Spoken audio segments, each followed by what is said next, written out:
Hi, loves! Hi.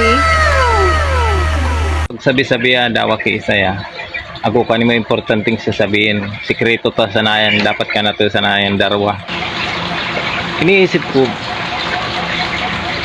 tama raw desisyon ko na. Magpatuloy na ako.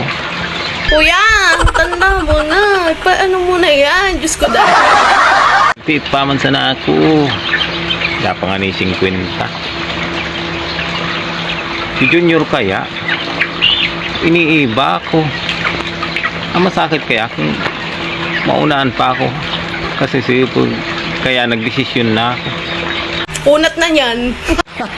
Grabe man ni kaay. Luway-luway sa naabusis mo, tadakil nakakamasid. Pero ako'y kaising paturean san ho, siton aranin ninyo.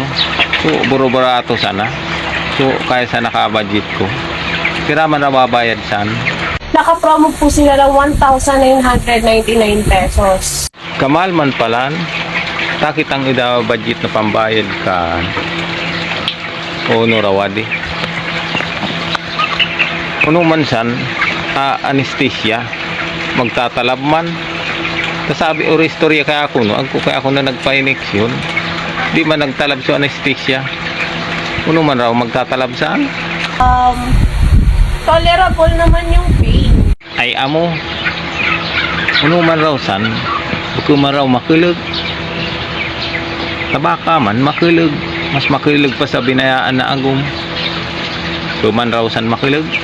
Naman siya ganun kasakit kasi may anesthesia siya na pinapahit. Maray pa man ka magsagabubutin mo.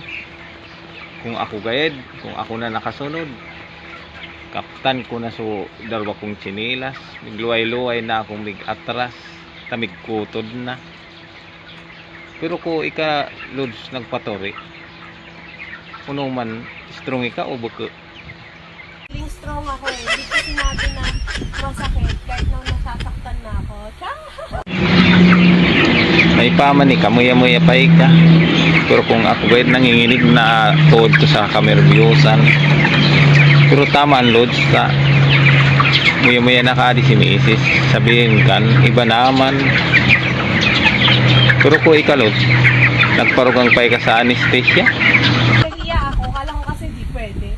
So yun yung mali. Seryoso man ninyo nagsisiling. Sabihin ka mga maritisiton matod na. At joke is a prank.